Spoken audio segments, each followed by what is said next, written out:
Assalamualaikum warahmatullahi wabarakatuh.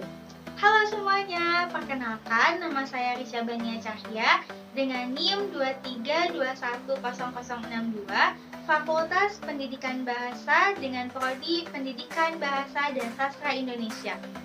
Saya membuat video ini untuk memenuhi tugas mata kuliah Inovasi Pembelajaran Bahasa dan Sastra Indonesia yang diampu oleh dosen mata kuliah Bapak Aditya Permana MPD.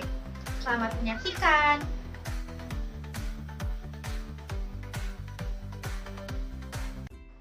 Ada teks yang membahas suatu objek berupa benda, ruangan, atau tempat. Ada juga teks yang menggambarkan objek tanpa ditambahi oleh pendapat si penulis. Namun, ada juga teks yang membahas suatu objek disertai tambahan atau opini penulis tersebut. Entah itu apa yang didengar, dilihat, atau dirasakan oleh si penulis. Kira-kira ini semua termasuk ke dalam materi apa ya di SMP? Ayo, ada yang sudah bisa menebaknya? Betul! Kali ini, materi yang akan kita bahas adalah terkait materi teks deskripsi. Teks yang tadi disebutkan itu merupakan bagian dari pembahasan kita hari ini.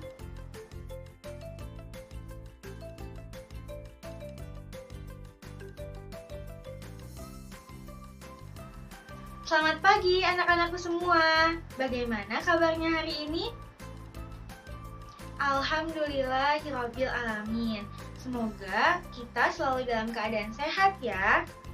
Amin. Hari ini kita akan membahas mengenai materi teks deskripsi.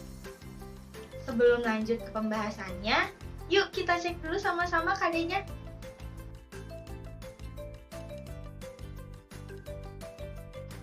Nah, sudah siap kan untuk belajar hari ini? Kita awali dengan membaca basmalah bersama-sama ya. Bismillahirrohmanirrohim. Yang pertama akan kita bahas mengenai apa sih pengertian teks deskripsi itu. Menurut Kamus Besar Bahasa Indonesia, teks deskripsi memiliki kata lain deskriptif atau merupakan suatu pemaparan dan penggambaran kata-kata secara jelas dan terperinci. Jadi, yang dimaksud dengan teks deskripsi adalah pemaparan suatu hal secara lebih jelas. Hal ini bisa berupa benda maupun makhluk hidup ya. Tentunya agar kita bisa lebih memahami dan merangkai kata-kata yang ingin kita deskripsikan secara lebih jelas, kita membutuhkan detail-detail dari hal yang ingin kita telaah tersebut.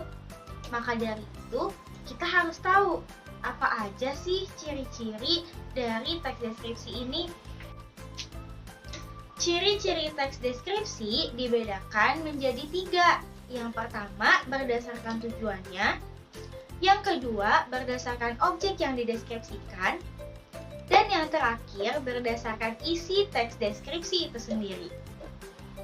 Yang pertama, berdasarkan tujuan teks deskripsi.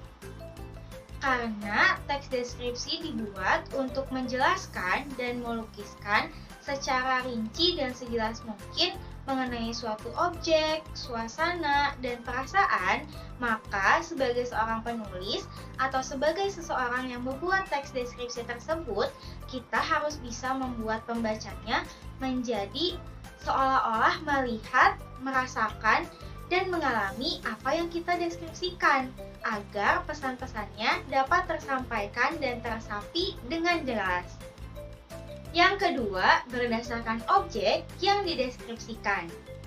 Pada teks deskripsi, objek yang dideskripsikan bersifat khusus, atau dengan kata lain disebut juga personal atau individual. Yang ketiga, berdasarkan isi teks deskripsi. Teks deskripsi harus menggambarkan secara rinci jelas dan lengkap mengenai suatu objek yang dijelaskannya. Selanjutnya ada tujuan teks deskripsi. Menurut Uttara Dewo pada tahun 2007 mengatakan tujuan dari teks deskripsi adalah menggambarkan bentuk objek pengamatan, sifatnya, rasanya, atau coraknya dengan mengandalkan panca indera dalam proses penguraiannya. Nah, setelah tadi kita mengetahui apa tujuan teks deskripsi, sekarang kita juga harus tahu nih, apa aja sih jenis-jenis yang ada dalam teks deskripsi. Jenis-jenis dari teks deskripsi dibagi menjadi dua. Yang pertama ada berdasarkan bentuknya, yang kedua ada berdasarkan isinya. Berdasarkan bentuknya, teks deskripsi ini dibedakan menjadi dua. Yang pertama, ada teks deskripsi yang dapat berdiri sendiri. Yang kedua, teks deskripsi yang menjadi bagian dari teks lain. Maksudnya apa sih? Maksudnya, teks deskripsi yang dapat berdiri sendiri tidak dicampur adukan atau tergabung dengan teks lain. Sedangkan, teks deskripsi yang menjadi bagian dari teks lain tergabung atau dicampur adukan dengan teks lain. Dapat ada dalam novel, cerpen, dan lain sebagainya. Sementara itu, berdasarkan isinya, teks deskripsi dibedakan menjadi 3. Ada teks deskripsi spasial, ada teks deskripsi objektif, dan ada teks deskripsi subjektif. Yang pertama, teks deskripsi spasial.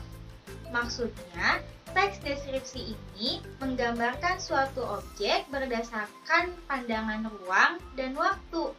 Objek yang dideskripsikan dapat berupa benda, tempat, hingga ruangan. Yang kedua, teks deskripsi objektif. Maksudnya, teks deskripsi ini menggambarkan suatu objek secara apa adanya, tanpa adanya tambahan pendapat atau opini dari penulis. Dan yang terakhir ada teks deskripsi subjektif. Maksudnya, teks deskripsi subjektif ini menggambarkan objek dengan menambahkan opini atau pendapat penulis di dalamnya. Dapat berupa apa yang dilihat, dirasakan, atau didengar oleh si penulis. Setelah tadi kita membahas mengenai materi teks deskripsi dari mulai pengertian, ciri-ciri, tujuan, hingga jenis-jenis teks deskripsi, saatnya kita melihat contoh teks deskripsi. Berikut disajikan contoh teks deskripsi.